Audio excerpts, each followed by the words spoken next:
Today's program has been brought to you by TechServe, New York's original and still the best Apple computer, iPod, and iPhone store and repair shop. For more information, visit techserve.com.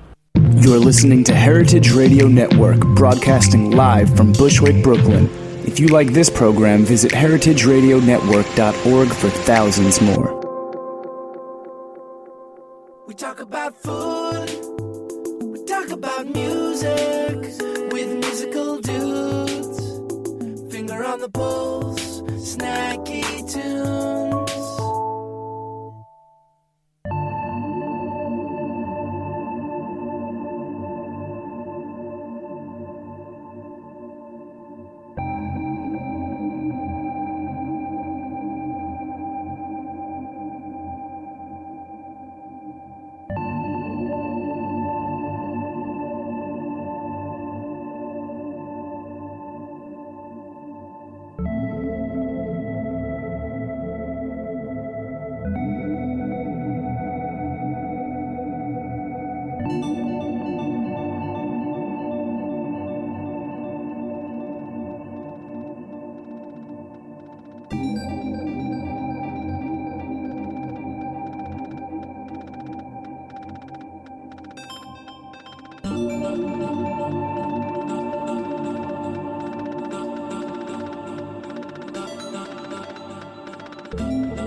Alright, welcome to Snacky Tunes.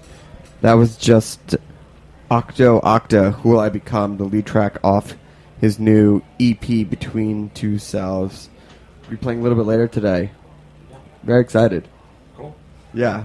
Good, appropriate music for a sort of rainy Monday here in New York. I'm Darren Bresnitz. I'm one half your host. Shout out to Greg Bresnitz, who's traveling in France for 2 weeks. That lucky guy.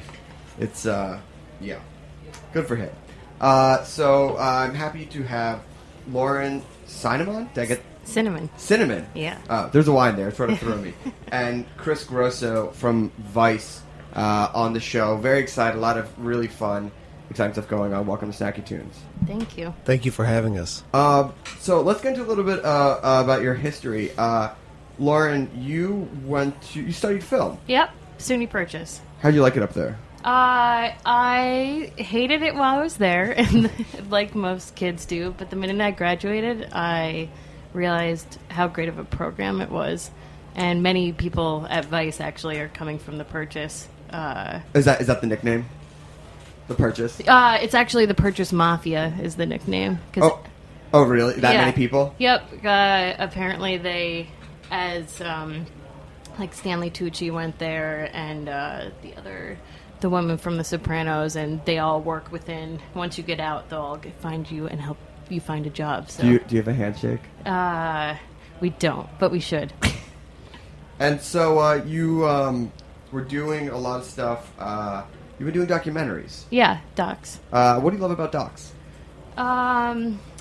I love editing, and I think I was on set once when I thought I wanted to do narrative in school, and the repetition was so boring to me, and I just feel like it's really fun directing in the edit, and the collaboration you can find in doc, finding the stories. It's just it's more fun for me than ever working in narrative, and it's each material you work with kind of dictates how the story should go, and so it's new every time. And you graduated and more or less went straight to VBS. Yeah, straight. A couple months, but months.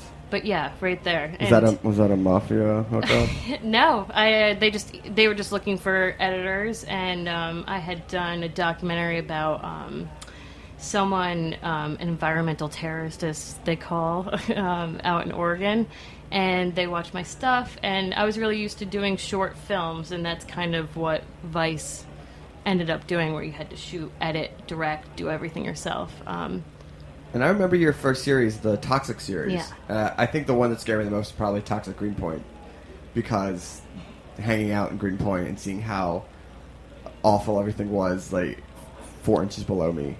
Yeah, I actually live scary. there now, too, so it's quite scary.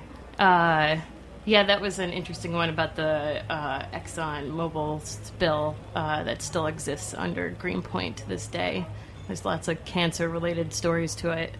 But the Toxic series, it's a great series. It's one of the first serious series that I think Vice did that gave VBS and Vice a different angle than the magazine.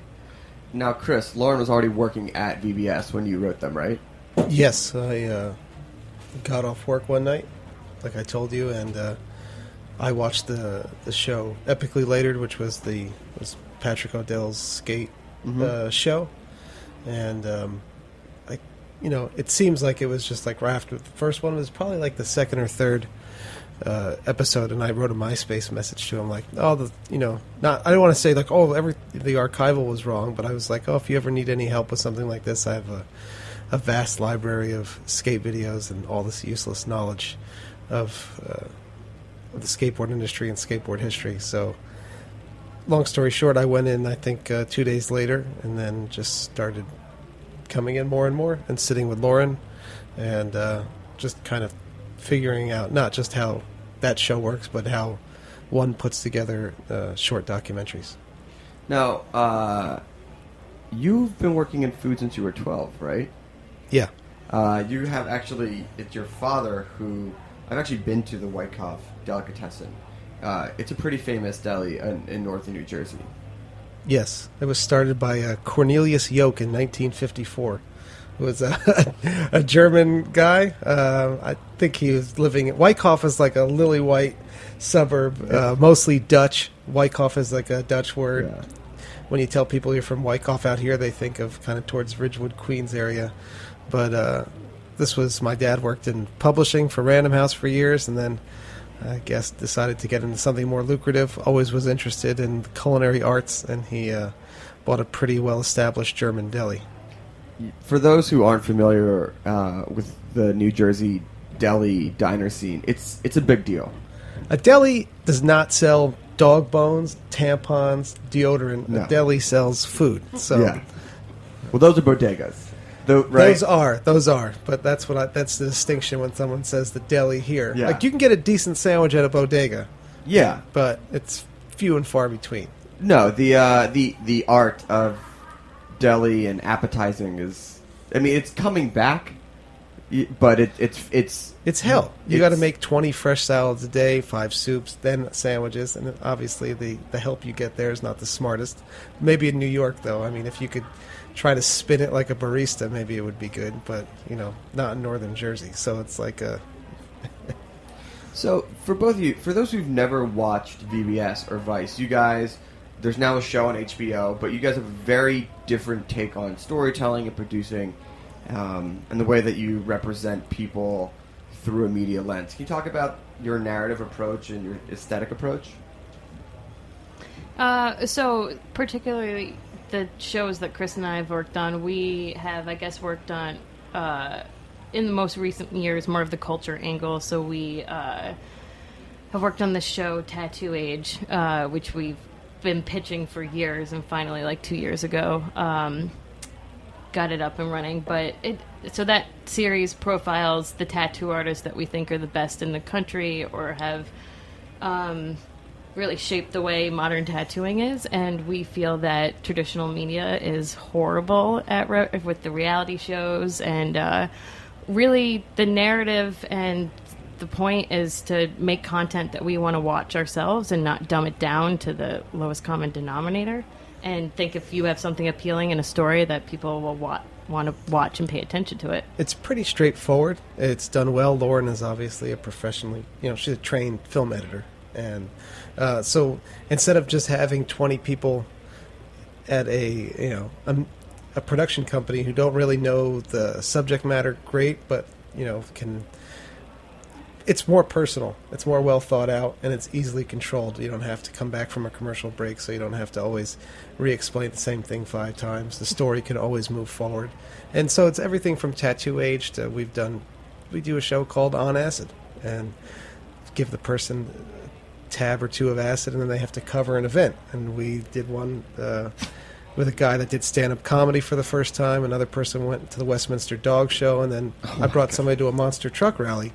And it's basically, it's so simple, it's deceptive. It's just get the camera there, someone to lead them through, and just kind of ask someone about their experience, and that's it. I guess it's straightforward. And then obviously it's, I think, Lauren's technical skill that makes it really go, but it's... When I think a lot of the content is... it is so personal to the people who make it. It's, there's a real talented pool of people who work there. And, not just our stuff. And, there's only a couple people working on, like, their passion projects. And if it's not a network of people and it's more like, they really give the opportunity, I think, for a place that you wouldn't have short films go. I think of them as short films, that there's not really... any place for that. There's festivals, but there's not really... it doesn't really fit in the mold of other networks, so... Do you see this as the future of television and storytelling, with you guys leading the forefront, but other networks popping up, using the same sort of ideas and platforms and integration that you're doing? Totally. If you even look at Apple TV, the way it's like a curated list of content that you want to view... Yeah, it's super personal, and I think it's kind of the next generation will be not even a conglomerate of or not even like one network, but it'll be, there's one kid out there and he makes the he makes the bakery show, and he goes to bakeries and he shoots, produces, edits it, airs it from his computer. Someone comes to him if they want to buy it, and I think that will truly be, that's where I think it will go next. It gets so specific that everybody can watch exactly what they want to watch all the time, Speaking of niche programming, what sort of numbers are you looking at for viewers as what is considered a success? Because when even main network numbers are getting lower, which is a good sign for broadband channels. But what type of viewership are you looking for? It's definitely growing. Munchies, for example, It grows constantly. Like, all of our Munchies, just the Munchies videos on the Vice YouTube channel has got more views than all of the Food Network's stuff on the YouTube channel. Our audience is already there, and I think we're actually kind of training them to look for, food stuff now. And they're not necessarily like into different chefs, and they're just watching it because they think the stories are interesting, or they think it's funny that this guy cooked something drunk, like in the case of Munchies. But if you look at Vice, like, I think that one of the top videos is like 11 million, and if you look at one of like the top Munchies, it's hovering around 700,000 views. Some of them are, I mean, I always use the example of the Brad Spence episode. He's, you know, a very talented chef that works for Mark Vetri, or their business partners down in Philadelphia, and he has a couple 100,000 YouTube views, not including the views on the site. They're separate. That's kind of a boring detail, but I think to have, you know, 250,000 views for somebody that's relatively obscure, people are watching because they like his story, you know. So it grows all the time, so it's hard to say. I would say 250,000 views on an episode would be That's great. good. 250,000. That's great. Yeah, and that's within like a week. Yeah. Yeah. It goes pretty fast. All right, well, we're going to take a pause. We're going to come back. We're going to talk about Munchies and about the food vertical the guys are planning. We are actually doing our next barbecue blowout on July 9th with Brad Spence and Mark Vetri. That's awesome. If you guys want to come. On right down the street from On my Hope house? Street. Yeah. They're coming up from, we're bringing them up from Philly. Oh, wow. They're going to do their barbecue. $10 for That's Mark awesome. Vetri and Brad Spence. Is he going to barbecue any mortadella? I think I have to look at the menu. I'll look it on because we haven't shared, but I think it's going to be more than hot dogs. But if you go to bbqblowoutjuly.eventbrite.com, $10 gets you a plate of Vetri and Spence food and a beer. It's going to hang. And talented, Jason humble Green people. from Violent Bullshit is going to be DJing. Excellent.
here with Chris Rosso and Lauren Cynamon from VBS, and we're talking about Munchies.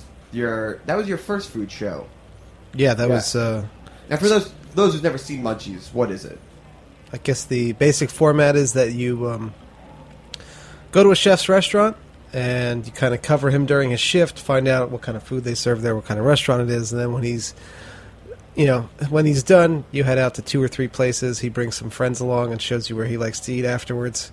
And when they're nice and loose, they head back to their own place, and then they cook up something that's not on the menu or not typical of what their cuisine is. And it ranges from a blowout celebration in the end to a sad sandwich eating affair among 2 people. Sad sandwich eating. Yeah.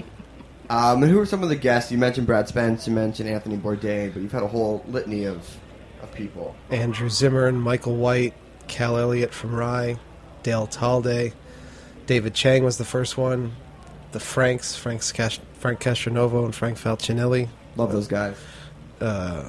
April Bloomfield. Now, there's a few infamous episodes, right? There's a couple. The Bar Isabel one? Bar Isabel is just it's in Toronto. We have some guys that we work with from the Vice Toronto office. Patrick McGuire, Sean Fellon, and they've got this great shooter editor, Albert Hugh. And we kind of work with them together, and sometimes they make Toronto seem like the most fun place on earth. And this Bar Isabel would be the center of that universe. As a man who's been to Toronto, that is no easy task. I gotta say this. People in New York say, come shoot when it's not busy, and then everywhere else in the country, and I guess in the world, they're like, well, come on the night when it's the busiest so we can show how packed it is, so... Yeah. And now, you also did, I think, probably one of the biggest gets for you guys. Your first name chef was Eddie Wang's Fresh Off the Boat. Yeah, well... I mean, as a show with, which is... I think that was a big turning point for you guys, because that was a show that followed a more basic, even though it was broken 3 parts, like your idea of what a traditional food show is with a named chef, and it's gangbusters, done phenomenally well. We worked with Eddie first on a Munchies, and then obviously he had a bigger idea. He's got a lot of big ideas about what he wanted to do, and they kind of took it and ran with it, and works with his production team there, and they kind of, make things that are more personal to him. Again, it's still, a bigger show, but a bigger show at Vice is still, 2 camera people tops, the producer and then the talent, if it's hosted like Fresh Off the Boat. What for you makes that show great? What do you love about it? Lauren? Well, it is really personal to him, and he's super articulate, but yet he can connect to people and loves to put himself in situations that he's just been interested in. They're shooting a new season, and I think they're going to Mongolia is one of the locations. Mm-hmm. And Wow. he kind of goes from, he wants to do some highbrow stuff, some lowbrow stuff. They're going to Russia. And I don't know, I think it's how young people want to be talked to. They don't need... someone 30 years their senior telling them about what kind of food or situations they should pay attention to, and he's tapped into a voice that's not represented. I also think as a younger person too, though, he doesn't try to make it as simple as possible. He explains something straightforward, and I think that's a good part too. You can be fun, and you can get the facts out as well about something. Yeah. Also, if you never listened to his book on tape, is one of the best way to spend 7 hours. It's really funny, and he's a great reader. He's articulate. I mean, that's really he said the way that he turns phrases and gets his ideas across is really exciting. But you guys have some other big things coming up as well. You have a big launch in the fall. Yeah, we're going to be launching a whole food vertical, as they call it. Vice is basically kind of the hub, and we have Creators Project, which is our melding of art and technology. We have Noisy, which is music. Then there's Thump, which is the electronic dance music. Events and scene is pretty vast in what it covers. There's Fightland, which is a collaboration between the UFC and Vice. And then we will have the top secret name Vice Food Vertical, and that Oh, launches. top secret name. Top yeah, secret. yeah. Do you have it picked yet? Oh yeah, and it'll be when the party comes. That's when that will happen. Ooh, that's gonna be a good party. Yeah. Who's gonna cater to that one? Everybody. Everybody. Yeah, tell them. We just want to put a bunch of chefs together that you would never see together at a restaurant or anything, and do kind of a crazy menu blowout event. And give it away. Awesome. It'll be free. That's fantastic. Now you're also working on a Andy Ricker documentary, correct? Yes. Can you talk about the focus of what that documentary is going to be? So we got invited to go to Andy Ricker of Pak Pak to Thailand with Andy in February because he was there doing some research, and we shot with him there. And then from that it has grown into a documentary about what Pak Pak has become, but more about Andy Ricker as a person and his obsessive personality, that he is unlike anyone in the world that we think, doing Thai food. So it talks a lot about food, a lot about Thailand, but more about just how singular of a person that Andy really is. Yeah, I mean he basically opened a restaurant in the United States that did not exist, and in 2005, I think that's pretty hard to do.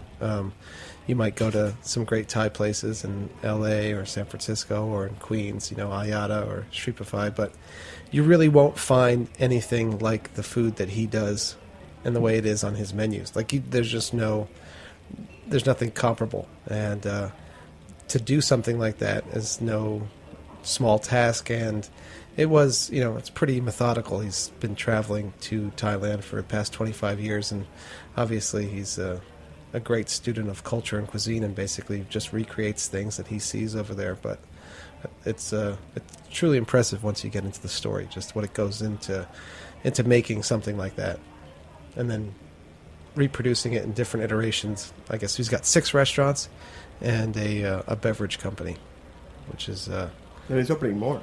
It's just growing. yeah. That's just that open.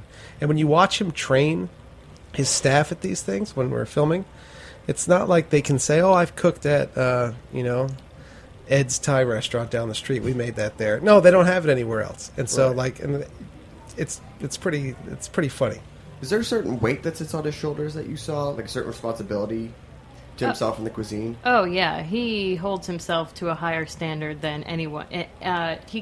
They say that he could make so many shortcuts that he just refuses to do, and he buys the equipment in Thailand and gets the coconut milk, presses it the same way they will in Thailand, and you could just get it from a can, and we maybe wouldn't notice, but to him, that means the world to him. Yeah, there's no other way. I mean, even when filming with him, I've tried to as being behind the camera, you try to get some kind of draw some kind of common bond with them, and I would try to mention some type of Thai dish that maybe I had some other place, and just look at you blankly and be like, "Oh no, I don't know about that." And I'm like, "All right, okay." And then you just eat more wings and yeah. Oh, that's the best part. The most famous thing on his menu is a take on a Vietnamese style food. Yeah. Well, we've talked about this, and with the Franks as well, is that sometimes you just need that one item to which you can build an empire. Meatballs, chicken wings, and from there, you can really grow and flex your muscle as a chef or as a brand or as videos, in the same way that you guys have done with Munchies, which is your core viewing type of experience, and then go from there. And it's amazing. I mean, that's people want, in some ways, something familiar they can sort of sink their teeth into, and then also trust you to experience something new as well. That's a good way to put it. I think that Munchies is the thing that's going to, bring people in. Like I said, a friend who we've worked with in the past, he says his father sent him a couple episodes of Munchies and said, "Oh, we got to try these out." But then the people that want to stick around, they'll watch the Andy Ricker doc, or they're going to watch the stuff that we're going to do that's, not on the, so much enjoyable side of food. We got a series coming out, The Politics of Food, and that will deal with some, harsher food-related topics, but that's all going to be found on one site or one channel, which is, you don't have to, your favorite television station is also going to have your favorite guide to where to go eat and articles you can read and just picture galleries. And then from there, if you choose to go and explore something a little deeper, we'll have the video content to go along with that. And just one last question. Are you guys looking forward to taking risks in type of programming and more of just, since it's not putting up a TV show, it's not dealing with sponsors, it's not dealing with commercials, saying, okay, this show sounds interesting, we'll try it? Totally. I mean, I think what Chris just said about the politics of food, the fact that something really serious could exist in the same place when you're going out for a late night romp of kind of gluttonous food adventure, and then you can have a serious documentary maybe about famine or water issues. I think we want to be on that line where you're uncomfortable and controversial and maybe pushing things too far, and then have things that are a little safe. It's kind of what Vice does, is rides that line a little bit. Amazing. Well, congratulations. I'm looking forward to seeing more of it. Where can people go online or social media to find all your stuff? Right now, just go to vice.com/munchies, and that should lead you to all that stuff on the on Vice YouTube. If you just go to youtube.com/Vice, and then there you can set up a Munchies playlist, which seems like a lot of people are doing. It's a little easier maybe to navigate than the site. And then follow us at Munchies on Twitter and Vice Munchies on Instagram. Awesome. All right, well, thank you so much for coming. Thank you. Thank you. We're going to take a short musical break, and then Octa is going to be live in studio.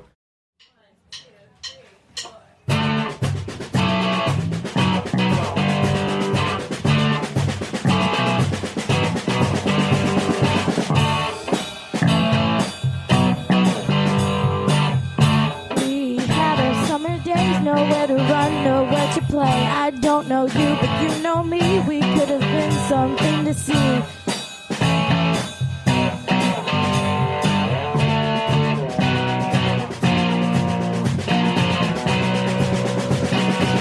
You're really nice, but I just can't. You're so damn sweet, but there's no chance I like you, so you just don't know what about me. You're really nice, but I just can't. You're so damn sweet, but there's no chance I like you, so you just don't know what about me.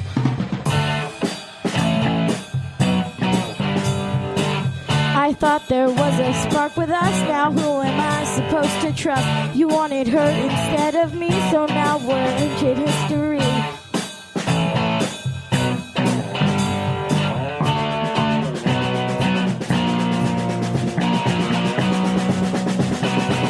You're really nice, but I just can't. You're so damn sweet, but there's no chance I like you, so you just don't know what about me.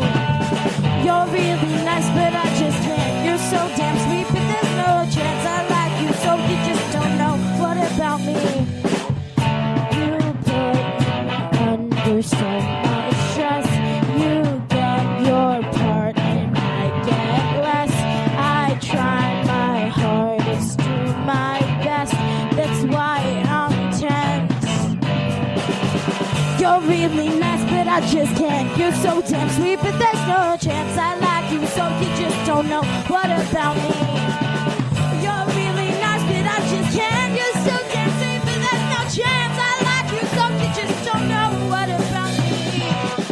You're really nice, but I just can't. You're so damn sweet, but there's no chance I like you, so you just don't know what about me. So welcome to Snacky Tunes. Hello. You are definitely the most appropriate dressed summer guy going here. Except for in here where it's cold, and now I wish I had something of a longer sleeve. I'm sorry, we only have the boar's head, not the boar's pelt. No. So welcome, super excited. Your EP just came out. You've been a proud father since the end of May. No, not true. No? Oh, so the EP? I've been a The proud LP. father of this EP? The LP, yes. Yes. No, not your actual kid, but you've. I have no kids yet. You birthed this LP I did. in May 28th. How's it feel? It was the most stressful thing I've ever put together. What was the process for you? It was me having a nervous breakdown and then writing a record about it. Interesting. So, Well, it sounds like you got the nervous breakdown out of the way yes. before the actual album. No, it was like partially recorded before and then finished afterwards, and it was yeah, a stressful thing to put together. Oh, but you're happy with it now. Yeah, I'm pretty happy with it now. Pretty happy with it. That's a very typical artist answer. Right, of course. It's like No, there's always forever. There's always more. I hear something, I'm like, I could change all these small things, but it doesn't matter. It's done. It's over. Done. Yeah. So, for those who've never heard you, with the exception of the opening track of the show, Yeah. how would you explain your sound? I do house and techno. Love It's it. like dance music. Pretty straightforward. So, real summertime vibes. Yeah, gotta be summertime vibes. Always summertime, even in the winter? Ooh. Do you have like a darker winter set? I mean, I've been writing a lot of like really, really cold tunes recently, trying to get out of the heat. But I mean, Gotta cool it down a little bit. you gotta cool it down sometimes. That's that house techno sound. I love it. It's fun. It's a lot of fun. Yeah. Did you always start out loving house and techno, or had you? I always liked electronic music. I actually was huge into like drum and bass and jungle for years and years and years, and then some IDM stuff. So I didn't really like house or techno because it has a 4/4 beat. It just felt too simple to me for years when I was a teenager, and then something clicked, and now that's the thing I care about more than anything. More than anything, Yeah, house music yeah, all night long. sure. Awesome. Well, do you want to play a track for us? Yeah, why not? What do you have ready for us? I'll play a tune that was on the LP. Song "Please Don't Leave." Awesome. All right. Well, Octa here live on Snacky Tunes. Yeah.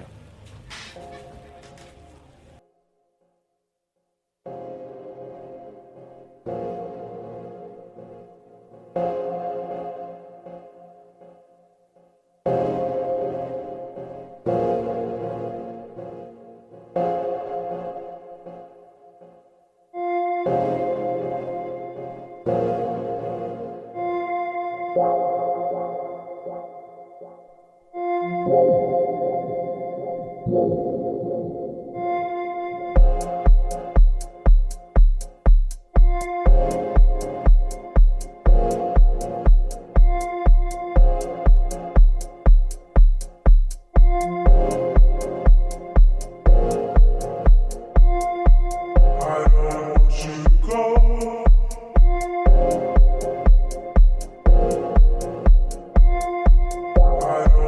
you to go.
Yeah. Oh man, that's awesome. Thanks. Really like that. Good. Smoothed out. Yeah. So you've had a busy start to the summer. You did some of the Red Bull Music Academy. Yeah. What was your involvement there? I was one of the participants in the first term of it. So I was there for the first 2 weeks of the month that they were doing events throughout the city. That's great. What did you get to do with them?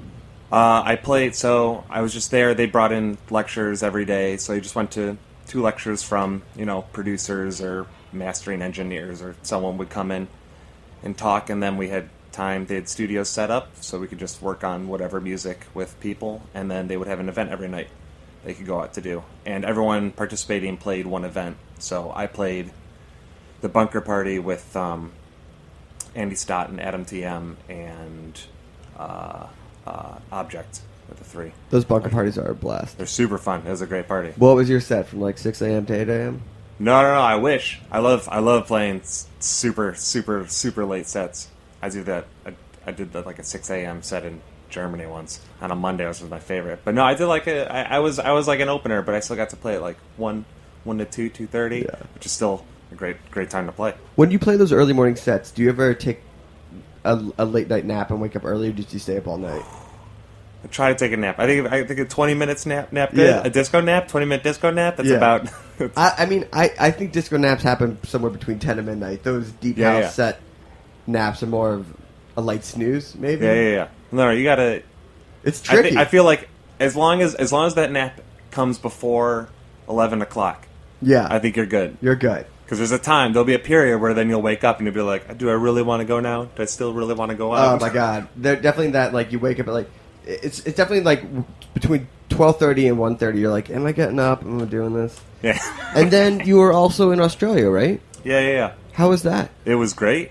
They know how to party. Oh yeah, Perth on the West Coast is insane, absolutely insane. Tell me about your time in Perth. It was I don't know. Went to the ocean, hung out with the dudes that played all these great weird disco and funk records, and just played at a club that was a rock and roll club that they were converting into something else. There was a giant 6-foot tall elephant head with glowing red eyes that was above the stage. It was insane. And what did you get to eat in Perth? Any good food? No, I had a bunch of pho that I did not like. Oh, That was about. People kept bringing us to noodle places, and I love like udon, but it just wasn't happening. It was a bummer. what's the best meal you've ever had on around the world on tour when you got to play? What was the best thing I had? Ooh, I don't know. Oh, I don't know. Just noodles. Noodles. I'll go anywhere. I just always as long as someone somewhere has noodles.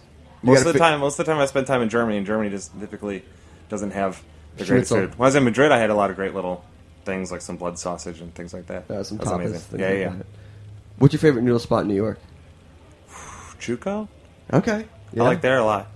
I like that place a lot. Yeah. It's been my favorite so far. Is there a food that you eat when you were writing and during your nervous breakdown that you found as a comfort? Probably some ramen. Some So, ramen. most likely. That's ramen. Ramen with an egg dropped in it. Yeah. Hey. Super fancy. Even when I'm not feeling down, that always picks up my That's spirits. right. All right, let's hear another track. What do you what do you got next? I got this older tune off a tape I did like 2 years ago.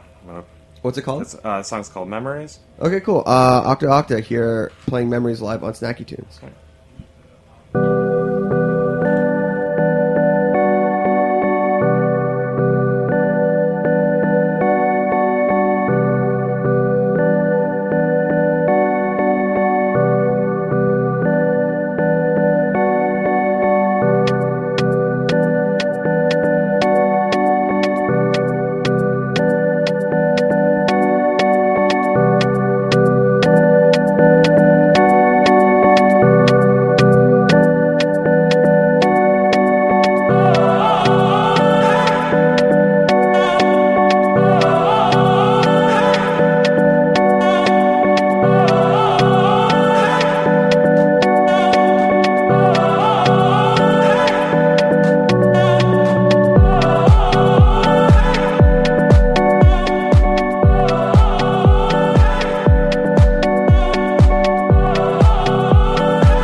Nice. Summer grooves all over your stuff. Yeah, man. So what do you have coming up for the rest of the year now that the LP is out? I know you got a couple of New York shows coming up. Some with two of my favorite dudes and lady, the Discovery Crew. Yeah, in September. In September. That's going to be awesome. Over at Cameo. By the way, their new sound system... not Cameo, Glasslands. Glasslands, yeah. The new sound system at Glasslands is awesome. I was there. I opened for John Hopkins there. It sounded great. It's great. And I think they're going to hang the speakers. It's going to get even better. And I love the new lights. Fantastic. The new lights. Oh, the new lights are great. Glasslands is really one of the few places I can speak of that start off as the most DIY, live-in, disgusting bathroom space that turn legit. Yeah, I like that. I like that space a lot. I like that space a lot. And then you're playing at Glasslands in so that's September, and then Cameo. Cameo's this Friday. This Friday. With with Anthony Naples. And I like that. I like that space a lot too. I think that their paper installation is still one of the best. Yeah, it's so weird. Like, people walk in and they're like, what is that? But they've also done, shout out to Jiffy, who did an amazing job expanding that space, blowing it out. No, it's great. And that basement's great too. Oh yeah, the basement's cool. It's like the disco downstairs basement. Yeah. Like den from the 70s. Oh, absolutely. And then you're playing in the big city, the Big Apple. Yeah, I'm playing on a boat. Ooh. On a boat at the end of the month. Okay. With Switch and Neon Indians doing a DJ set and Grandmaster Flash. Shout out to Alan. It should be Grandmaster fun. Flash. Yeah. That is a lineup. I know, it'll be exciting. I bet you're going to drive past the Statue of Liberty on that boat tour. I hope so. If there's one route, I don't understand. There's only one route for all the boats. Sometimes it takes an hour, sometimes it takes 4 hours. I don't get it. And then beyond that, you putting out any new tracks? You doing any singles? No, I have nothing planned right now. But I just finished a whole bunch of tunes that I'm sending out, and something on Silk, and it's all coming. It's all coming? Yeah. You feel good about the future? Yeah, I feel good about the future right now. It wasn't for a while. There were like 6 months. I kept trying to write stuff. Nothing was happening. And then... It's that creative process. That's right. It's hard, man. It's a burden. You gotta wait it out. Keep trying. Yeah. Stuff eventually starts coming together again. We got to talk to the people over at Thump. There you go. All the electronic people. Are you on 100% Silk? Yeah. We used a lot of music for that Tattoo Age series for Not Fun. Oh, yeah. And we licensed something from Jason and Aurora. Mm-hmm. Oh, the Energaze? Undergaze stuff. Yeah. But, a lot of Xander Harris, is he on that? Yeah. One of some crossovers. Yeah. Yeah, it's we try and do that on Snacky Tunes. Have those crossovers that we don't even know about. Well, anyway, I want to thank Lauren and Chris for hanging out, talking about everything video and Vice, for helping jam on that pizza. And then Octa, you're going to take us out with something. Thank you. But before you go, nuts and bolts, people want to find the LP, find you online, Instagram, what's all that stuff? Oh, I'm just Octo_Octa on Twitter. There's a Facebook thing. I think the record's available at whatever stores. That's a really good store. Yeah, but no. But it's like, what? It's distributed through Revolver or Midhaven. They distro everywhere, man. It's okay. Oh my god. When labels are just the guy at the labels going like, God, just that's right. Is it, or go to their site. What is it? ListenToSilk.com. You can buy all the records on there we their go. site, too. ListenToSilk.com. There we go. And that's OCTO_OCTA. Yeah. And all right, well, come out if you're not too hungover from July 4th this weekend. But your type of music is what helps people get over hangovers. Yeah, you just Especially keep drinking. You just start drinking again. Keep That's how you drinking. do it. See fireworks 2 nights in a row, right? That's right. Perfect. So what's the last track you can take us out with? It's a track I finished like 2 days ago. Doesn't really have a name. Can we call it an exclusive? Yeah. Awesome. All right, great. Snacky Tunes exclusive. Octa. We'll be next week with two-shot Mike Thieglin and Paulie Brent here on Snacky Tunes. He's going to be talking about the Elm. Super excited. Cannot wait. Summer is officially here. And July 9th, BBQ Blowout, July.eventbrite.com. Mark Vetri, Brad Spence, Jason Green on the decks. It's going to be good. Come hang out, say hi. We'll see you next week. Yeah. One last time.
Thanks for listening to this program on heritageradionetwork.org.